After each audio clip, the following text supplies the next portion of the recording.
So my children are triplets. Let's just start there. 1 pregnancy, 1 delivery, 3 children. The day in question was 2 weeks after the delivery. My mom was driving me to my follow-up doctor's appointment, after which I should be able to drive again myself. At that time, only one of the babies had been released from the hospital, so it was the 3 of us, mom, baby, and me, with mom driving my van. She drove really, really slowly, which she doesn't normally do, but which people do when they're feeling overly cautious about somebody else's baby. She's not normally that kind of driver. But finally, we arrived at the garage attached to the medical building. Before the car was even parked, and again, this isn't like her, she started fussing. She needed to help me. She'd help me with the baby. I was fine. I could manage getting myself and the baby out of the car, which I did. Got the baby from the back seat, no problem. But here came my mother running around from the driver's side to hover. I'm standing next to the car, holding the bucket seat, ready to go into the doctor. See, I'm fine. We're all set. But you do need to go turn off the car. She had literally left the car running when she jumped out to run around and hover.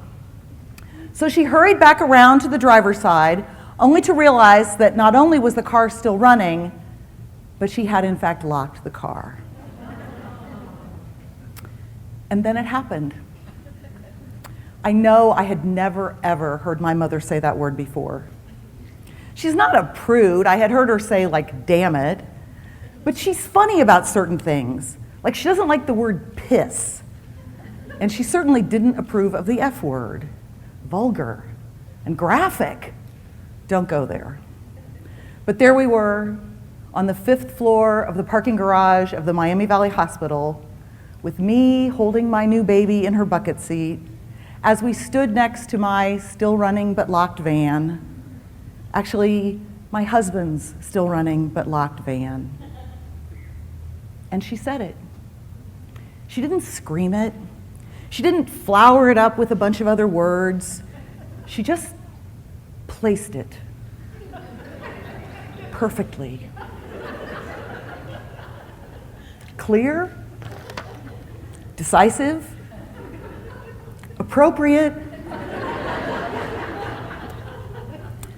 And then, as I have seen her do before, she went into, what are we going to do, overdrive.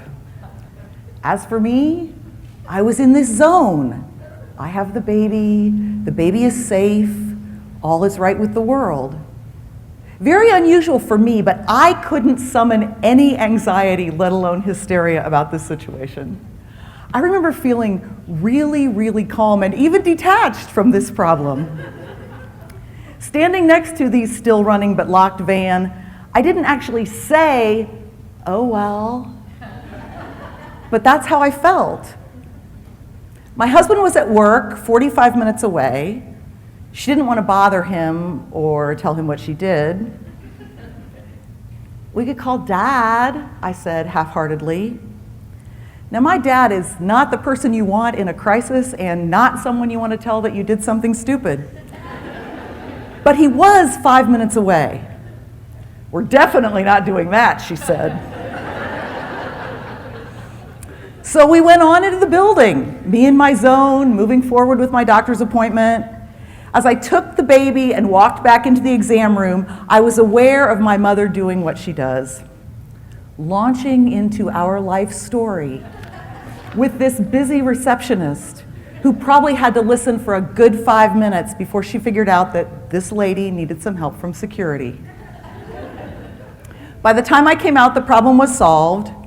The security guy had no doubt also heard our life story, but he had popped the lock and we were on our way. I remember so many things about the way my relationship with my mother changed the day my children were born. I remember that while I was still in the delivery room, I was overcome with a desperate desire to see my mother. And I remember how much it meant to me when she got there. I remember how she came early in the morning to help me for a few hours those first weeks when 2 and then 3 babies were at home. I remember how she loved each of them instantly and how she just knew what was unique and special about each one. And I remember so clearly that day at the doctor's office, the day she said the F word for the first time.